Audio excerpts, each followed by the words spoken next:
This is Newsmax TV. I'm Ashley Martella. We welcome to Newsmax for the very first time Rand Paul. He is the son of Congressman Ron Paul, and like his father, he is a doctor. Rand is an ophthalmologist. He's running for the U.S. Senate seat in Kentucky, being left vacant by the retiring Jim Bunning. Welcome to Newsmax, Dr. Paul. Thank you. Good to be with you. Why did you decide to run for the U.S. Senate?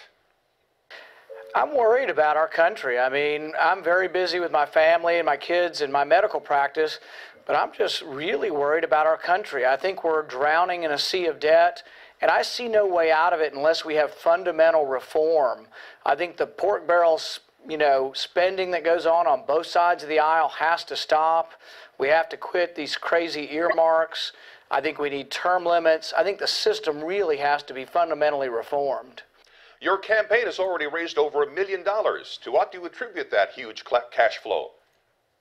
Well, I have to thank my father a little bit. My father's quite popular, and the message of freedom, I think, is popular. And I think we've been able to tap into that. But above and beyond my father's movement, there's also the Tea Party movement. And the Tea Party movement is huge. When I first spoke out about this race in April 15th of last year, my small town in Kentucky, we had 700 people show up on the square. It's the largest political event I've been to. As I've traveled around Kentucky, the largest political events I've been to have all been Tea Party events. 4,000 people in Louisville. The largest GOP event I've been to is about 200. All right, we should point out that in addition to his private ophthalmology practice, Dr. Paul founded the Southern Kentucky Lions Eye Clinic to provide eye surgery and exams for the poor. Now, as a doctor, what do you think about what the Democrats are trying to do with their health care reform legislation? I think you need to ask fundamental questions. You need to ask, are the problems in healthcare already because we have too much government, or is it too little government? Are our problems in healthcare too much capitalism or too little? I come down on the side of saying we do have some problems, but I think the problems are because we don't have enough competition and enough capitalism. So I think we need to figure out how to introduce capitalism into healthcare, and I think that would help the consumer and the patients. Is that what you think the Democrats are doing?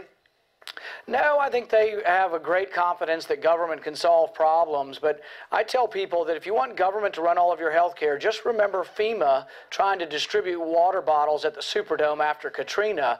They can't even distribute water. There's no way they can distribute health care. Rand, do you fear a possible scenario where, say, someone over the age of 75 needing cataract removal or some other kind of eye surgery would be denied the procedure under ObamaCare? Absolutely. They are in Canada. There's 1 million people waiting for any kind of elective surgery in Canada at any one time. Canada is so bad that they have a lottery.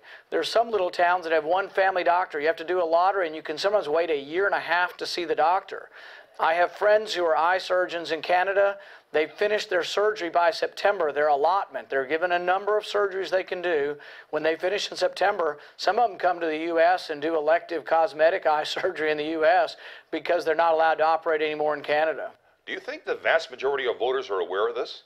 I think they're becoming more aware of this. I think the longer the debate it goes on with health care, the more people are rallying to our side. I mean, I have patients come in every day who are on Medicare, and they realize that if you add 46 million people to the government system, there may not be enough money for them, and that we may have to ration care to everyone. And so Republican and Democrat patients, as they come in, I sense that they're worried that Medicare may not be there for them because we're going to overburden it with 46 million new people they want to put on government assistance. Do you think the Democrats' health care reform will drive doctors out of practice and discourage others from becoming doctors in the first place? Yeah, and what a lot of people don't realize is there's already a tremendous squeeze. Doctors' salaries have been going down for 15 years. They pay me, the government pays me half of what they paid me 15 years ago. And so prices and fees have been going down because the government is chronically short of money, mainly for demographic reasons. There used to be 7 workers for every retiree. Now there's 1 worker for every retiree, and there's not enough money for the current Medicare system. It's already going bankrupt. So how are we going to do it when we add 46 million people? And I think it's intellectually dishonest for the Democrats to say, oh, it's going to cost $874 billion. Oh, but it's really not going to add anything to the deficit. I don't think the American public believes that. And I think the American public's worried about the current debt, much less adding a huge new entitlement. If the Democrats succeed in ramming this thing through, do you think they're going to pay a price at the polls? Yeah, I think 2010 is going to be huge. We've already had a state Senate seat here won by a Republican. The Democrats outspent us 10-1, and we won this state Senate seat to keep control of the state Senate in Kentucky. 2010 is going to be big. I think it's also going to be the year of the outsider. I've embraced the Tea Party movement. I've been part of the tax reform movement for 15 years, and this movement's big, and I think we're going to ride this movement, this wave to victory. Okay, let's shift gears here. You say you're against the Patriot Act. Why? Well, I think that we should protect all of the Bill of Rights, not just part of it. You know, I tell people that I'm big in favor of the Second Amendment, but if you believe in the Second Amendment, you got to believe in the First Amendment, but you also have to believe in the Fourth Amendment. It was very important to our founding fathers that you get a judge's warrant before you go into someone's house. In the colonial times, they called it writs of assistance, and James Otis was a big proponent of, don't let the British soldiers come into our house without a warrant. We need to be careful, and the Patriot Act allows soldiers or government officials to come into your house without a judge's warrant. Even murderers and rapists and the most despicable people in our society, we get a judge's warrant before we go in their house. And what I fear is that when you loosen this up, maybe they want him to come into my house and see if I've got a gun. Maybe they think I'm an opponent of government and they come into my house without a warrant, but then they see my gun and they say, we don't like your trigger locks aren't proper, or your gun's an inch too short. I don't want them in my house snooping around without a judge's warrant. A judge is a great protection to us in a free society, and we have to be very careful of giving up the right to be free from unreasonable search and seizure. Do you give the Patriot Act any credit for helping to keep us safe after 9/11? No.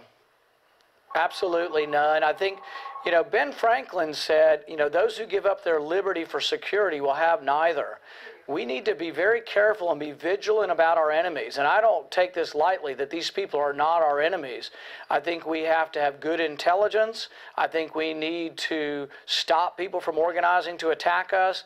But we need to be careful not to give up our own freedoms in the process. All right, you, like your father, oppose the war in Iraq. Do you also oppose what Obama's doing in Afghanistan?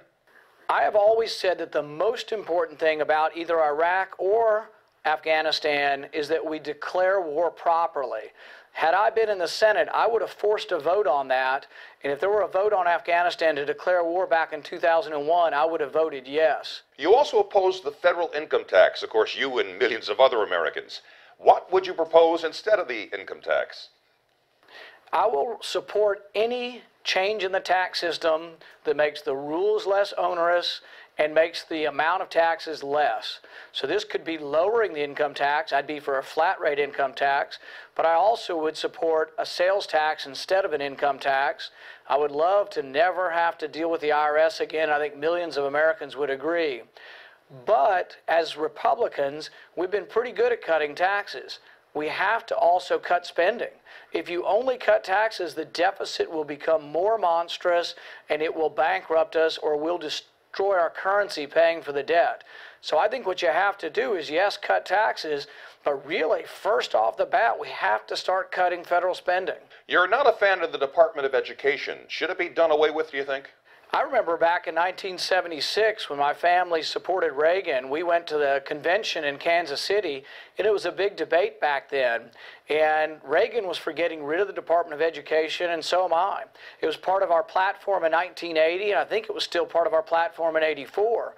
Republicans have always believed in local control of schools, your local school board, maybe your states, but not the federal government, and there's no reason to have the federal government involved in your education locally. Dr. Rand Paul, candidate for the Republican nomination for Jim Bunning's U.S. Senate seat. Thanks so much for speaking with us here at Newsmax, and good luck on the campaign trail. Thank you for having me. And thank you for watching Newsmax TV.